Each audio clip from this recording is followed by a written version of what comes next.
खास पेशकश India reporter में स्वागत है आपका। नमस्कार, आपके साथ हूं मैं राजीव शर्मा। नमस्कार, आपके साथ मैं हूं शुभ्रा सुमन और शुरुआत इस वक्त की बड़ी खबर के साथ कर रहे हैं। जी हां, इस वक्त की बड़ी खबर, पैंगोंग लेक से चीनी सेना पीछे हटनी शुरू हो गई है।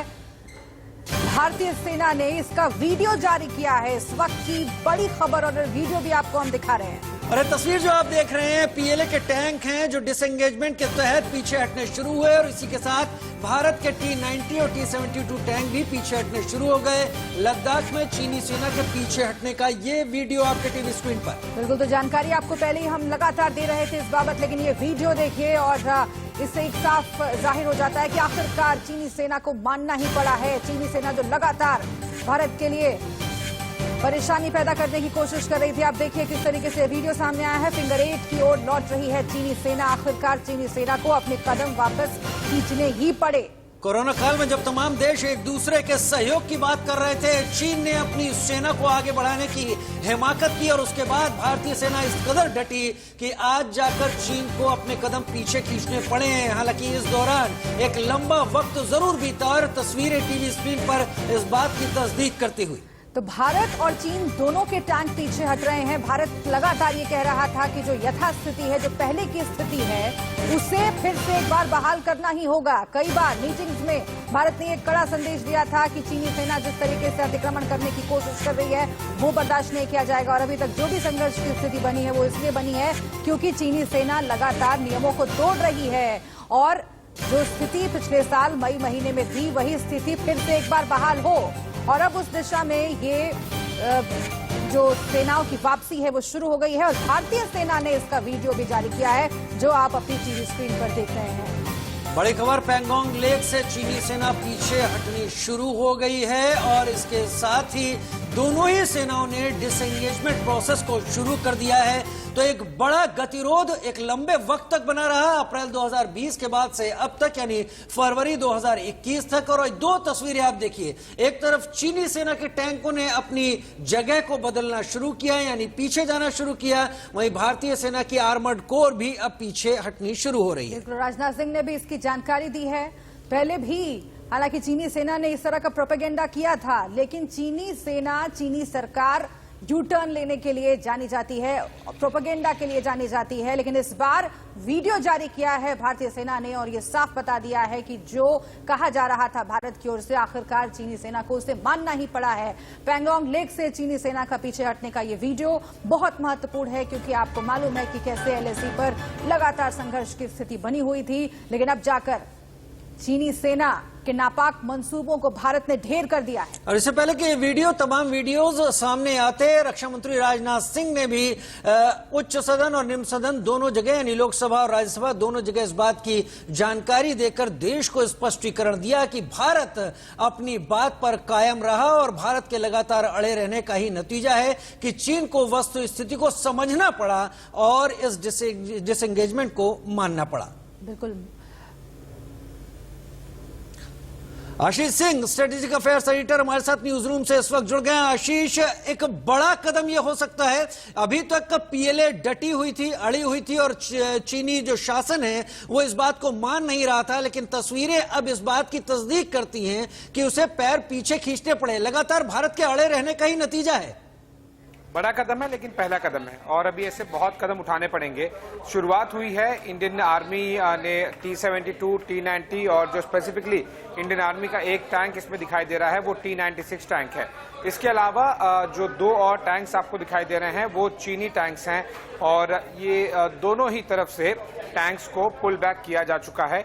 जो प्रोसेस कल सुबह शुरू हुआ था, लगभग 30 घंटे से ज्यादा का समय बीत चुका है और आज सूर्यास्त से पहले पूरी तरह से टैंक्स को जो उत्तरी और दक्षिणी किनारा है पैंगोंग त्सो का, वहां से हटा लिया जाएगा। लेकिन दर्शकों को ये साफ कर दूं कि ये केवल टैंक्स की बात हो रही है। सोल्जर्स, पोजीशन, वो सब अभी तक। राजनाथ सिंह सदन के भीतर अपनी बात रख रहे हैं, रक्षा मंत्री को सुनना बहुत जरूरी है। ये सीधे लिए चलते हैं आपको, राजनाथ सिंह क्या कह रहे हैं। चीन द्वारा एलएसी के पास कई बार ट्रांसग्रेशन का प्रयास भी किया गया था। हमारी सशस्त्र सेनाओं ने उन सभी प्रयासों के दृष्टिगत उपयुक्त जवाबी कार्रवाई की थी। अध्यक्ष महोदय, राष्ट्र के साथ इस सदन ने भी उन वीर भारतीय सैनिकों को श्रद्धांजलि दी थी जिन्होंने भारत की सीमा की रक्षा करते हुए अपना बलिदान दिया था। आज मैं इस सदन को कुछ और महत्वपूर्ण डेवलपमेंट्स के बारे में जानकारी देना चाहता हूं। अध्यक्ष महोदय, पिछले वर्ष सितंबर से दोनों पक्षों ने एक दूसरे के साथ मिलिट्री एंड डिप्लोमेटिक चैनल्स द्वारा संवाद स्थापित कर रखा है। हमारा यह लक्ष्य है कि एलएसी पर डिसएंगेजमेंट तथा यथास्थिति यानी स्टेटस को हो जाए ताकि पीस एंड ट्रैंक्विलिटी पुनः स्थापित हो सके। मैं संक्षेप में वहां की ग्राउंड सिचुएशन के बारे में सदन को दोबारा अवगत कराना चाहता हूं। सदन को ज्ञात है कि चीन ने अनधिकृत तरीके से लद्दाख केंद्र शासित प्रदेश के लगभग 38,000 स्क्वायर किलोमीटर पर 1962 के संघर्ष के समय से कब्जा बना लिया है। इसके अतिरिक्त पाकिस्तान ने अनधिकृत तरीके से पाक ऑक्युपाइड कश्मीर में भारत की लगभग 5,180 स्क्वायर किलोमीटर भूमि तथा चीनो पाकिस्तान बाउंड्री एग्रीमेंट 1963 के तहत चीन को दे दिया है। इस प्रकार चीन का 43,000 स्क्वायर किलोमीटर से ज्यादा भारत भूमि पर अनधिकृत कब्जा है। चीन पूर्वी क्षेत्रों में भी अरुणाचल प्रदेश की सीमा पर भी कई वर्ग किलोमीटर भूमि को अपना बताता है। भारत ने इन अनजस्टिफाइड क्लेम तथा अनधिकृत कब्जे को कभी भी स्वीकार नहीं किया है। और अध्यक्ष महोदय, मैं सदन को यह भी बताना चाहता हूं कि भारत ने चीन को हमेशा यह कहा है कि बाइलेटरल रिलेशन दोनों पक्षों के प्रयास से ही विकसित हो सकते हैं। साथ साथ ही सीमा के प्रश्न को भी बातचीत के जरिए ही हल किया जा सकता है। परंतु एलएसी पर पीस एंड ट्रैंक्विलिटी में किसी प्रकार की प्रतिकूल स्थिति का हमारी बाइलेटरल टाइज पर बुरा असर पड़ता है। इससे चीन भी अच्छी तरह से अवगत है। कई हाई लेवल ज्वाइंट स्टेटमेंट में भी यह जिक्र किया गया है कि एलएसी तथा सीमाओं पर पीस एंड ट्रैंक्विलिटी कायम रखना बाइलेटरल रिलेशन के लिए यह अत्यंत आवश्यक है। अध्यक्ष महोदय, पिछले वर्ष से चीन के द्वारा उठाए गए कदमों के कारण पीस एंड ट्रैंक्विलिटी पर प्रतिकूल असर पड़ा है। इसके फलस्वरूप चीन और भारत के संबंधों पर भी प्रभाव पड़ा है। उच्च स्तर पर चीन के साथ कई बार बातचीत के दौरान, जिसमें मेरे द्वारा चीनी रक्षा मंत्री के साथ पिछले सितंबर की बैठक और मेरे सहयोगी विदेश मंत्री श्री जयशंकर जी की चीनी विदेश मंत्री के साथ तथा एनएसए श्री अजीत डोभाल की अपने चीनी काउंटर पार्ट के साथ बातचीत भी शामिल है। हमने यह स्पष्ट कर दिया है कि यह अत्यंत आवश्यक है कि एलएसी के सभी फ्रिक्शन पॉइंट पर डिसएंगेजमेंट किया जाए ताकि पीस एंड ट्रैंक्विलिटी पुनः स्थापित हो सके। अध्यक्ष महोदय, पिछले वर्ष मैंने इस सदन को अवगत कराया था कि एलएसी के आसपास ईस्टर्न लद्दाख में कई फ्रिक्शन एरियाज बन गए हैं। चीन ने बड़ी संख्या में सेना एवं गोला बारूद भी एलएसी के आसपास तथा उसके पीछे अपने क्षेत्रों में इकट्ठा कर लिया है।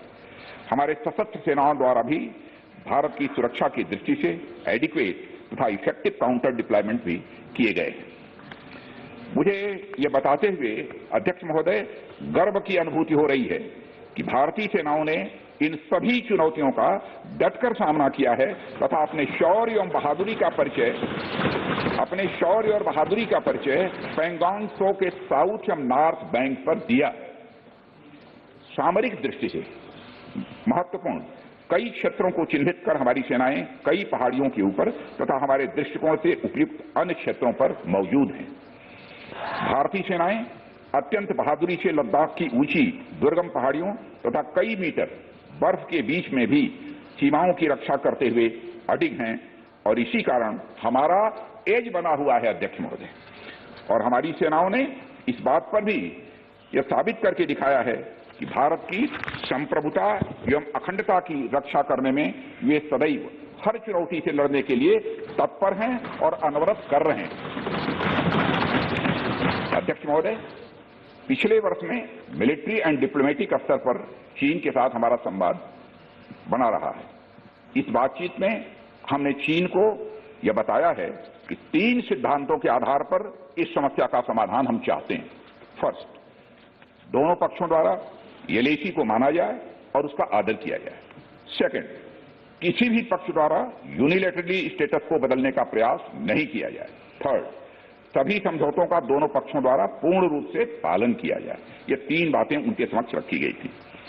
फ्रिक्शन क्षेत्रों में डिसएंगेजमेंट के लिए भारत का यह मत है कि 2020 की फॉरवर्ड डिप्लॉयमेंट जो एक दूसरे के बहुत नजदीक है, वे दूर हो जाएं और दोनों सेनाएं वापस अपनी अपनी अस्थायी एवं मान्य चौकियों पर लौट जाएं। अध्यक्ष महोदय, बातचीत के लिए हमारी स्ट्रेटजी तथा अप्रोच माननीय प्रधानमंत्री जी के इस दिशा निर्देश पर आधारित है कि हम अपनी 1 इंच जमीन भी किसी और को नहीं लेने देंगे। हमारे दृढ़ संकल्प का ही यह फल है कि हम समझौते की स्थिति पर पहुंच गए हैं। इन दिशा निर्देशों के दृष्टिगत सितंबर 2020 से लगातार मिलिट्री एंड डिप्लोमेटिक लेवल पर दोनों पक्षों में कई बार बातचीत हुई है कि इस डिसएंगेजमेंट का म्यूचुअली एक्सेप्टेबल तरीका निकाला जाए। यह बातचीत हुई है। अभी तक सीनियर कमांडर्स के स्तर पर 9 राउंड्स की बात हो चुकी है। राजनयिक स्तर पर भी WMCC, जिसे working mechanism for consultation and coordination of India China border affairs कहते हैं, के तहत भी बैठकें होती रही। माननीय सभापति महोदय, अध्यक्ष महोदय, मुझे सदन को यह बताते हुए खुशी हो रही है कि हमारे इस अप्रोच तथा सस्टेन्ड टॉक्स के फलस्वरूप चीन के साथ पैंगोंग लेक के नॉर्थ एवं साउथ बैंक पर डिसएंगेजमेंट का समझौता हो गया है और इस बात पर भी सहमति हो गई है। और अध्यक्ष महोदय, इस बात पर भी सहमति हो गई है कि पैंगोंग लेक से पूर्ण डिसएंगेजमेंट के 48 घंटे के अंदर सीनियर कमांडर्स स्तर की बातचीत हो ताकि बचे हुए मुद्दों पर भी हल निकाला जा सके। अध्यक्ष महोदय, पैंगोंग लेक एरिया में चीन के साथ डिसएंगेजमेंट का जो समझौता हुआ है, उसके अनुसार दोनों पक्ष फॉरवर्ड डिप्लॉयमेंट को फेज, कोऑर्डिनेटेड और वेरीफाइड मैनर में हटाएंगे। चीन अपनी सेना की टुकड़ियों को नॉर्थ बैंक में फिंगर 8 के पूरब की दिशा की तरफ रखेगा। मैं फिर से दोहराना चाहता हूं अध्यक्ष महोदय, चीन अपनी सेना की टुकड़ियों को नॉर्थ बैंक में फिंगर 8 के पूरब की दिशा में की तरफ रखेगा। आप रुक जाइएगा, मैं बताता हूं, रुक जाइए। प्लीज प्लीज प्लीज बताएंगे राजनाथ सिंह जी रिपोर्ट में नहीं जाना। नॉर्थ बैंक में फिंगर 8 के पूरब की दिशा की तरफ रखेगा और इसी तरह भारत भी अपनी सेना की टुकड़ियों को फिंगर 3 के पास अपने permanent base Dhan Singh Rana post पर रखेगा। इसी तरह की कार्रवाई साउथ बैंक एरिया में भी दोनों पक्षों द्वारा की जाएगी। ये कदम आपसी समझौते के तहत बढ़ाए जाएंगे तथा जो भी निर्णय आदि दोनों पक्षों द्वारा अप्रैल 2020 से नॉर्थ एंड साउथ बैंक पर किया गया है, उन्हें हटा दिया जाएगा और पुरानी स्थिति बना दी जाएगी। अध्यक्ष महोदय, यह भी तय हुआ है कि दोनों पक्ष नॉर्थ बैंक पर अपनी सेना की गतिविधियां, जिसमें परंपरागत स्थानों की पेट्रोलिंग भी सम्मिलित है, को अस्थायी रूप से स्थगित रखेंगे। पेट्रोलिंग तभी शुरू की जाएगी जब सेना एवं राजनयिक स्तर पर आगे बातचीत करके समझौता बनेगा और इस समझौते पर कार्रवाई कल से नॉर्थ एंड साउथ बैंक पर प्रारंभ हो गई है। और अध्यक्ष महोदय, सदन को इस बात की भी मैं जानकारी देना चाहता हूं कि मेरी अभी तक की जानकारी, मैंने स्टेटमेंट देने के लिए जब मैं सदन में आ रहा था तब तक की जो जानकारी है, मेरी अभी तक की जानकारी के अनुसार जो समझौता हुआ है उसका क्रियान्वयन अभी तक, मैं फिर से दोहरा, अभी तक ठीक तरीके से हो रहा है। अभी तक दोनों तरफ से सारी बख्तरबंद गाड़ियां अपने परमानेंट बेस पर वापस जा चुकी हैं, ये हमको जानकारी मिली। अध्यक्ष महोदय, मैं इस सदन को आश्वस्त करना चाहता हूं कि इस बातचीत में हमने कुछ भी खोया नहीं और आगे की बात नहीं बोलना चाहूंगा। अध्यक्ष महोदय, आगे की बात नहीं बोलना चाहता। मैं फिर से बात दोहरा,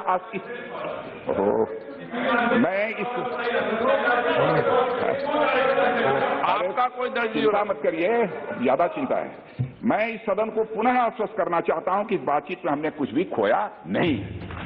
मैं सदन को यह भी जानकारी देना चाहता हूं कि अभी भी LAC पर डिप्लॉयमेंट तथा पेट्रोलिंग के बारे में कुछ आउटस्टैंडिंग इश्यूज बचे हैं। इन पर हमारा ध्यान आगे की बातचीत में रहेगा। दोनों पक्ष इस बात पर सहमत हैं कि बाइलेटरल एग्रीमेंट्स तथा प्रोटोकॉल के तहत पूर्ण डिसएंगेजमेंट जल्द से जल्द कर लिया जाए। यह सहमति बनी है। अब तक की बातचीत के बाद चीन भी देश की संप्रभुता की रक्षा के हमारे संकल्प से अवगत है। हमारी अपेक्षा है कि चीन द्वारा हमारे साथ मिलकर बचे हुए मुद्दों को हल करने का पूरी गंभीरता से प्रयास किया जाएगा। अध्यक्ष महोदय, मैं इस सदन से आग्रह करना चाहता हूं कि मेरे साथ संपूर्ण सदन हमारी आर्म्ड फोर्सेज की इन विषम एवं भीषण बर्फबारी की परिस्थितियों में भी शौर्य एवं वीरता के प्रदर्शन की भूरी प्रशंसा की जानी चाहिए।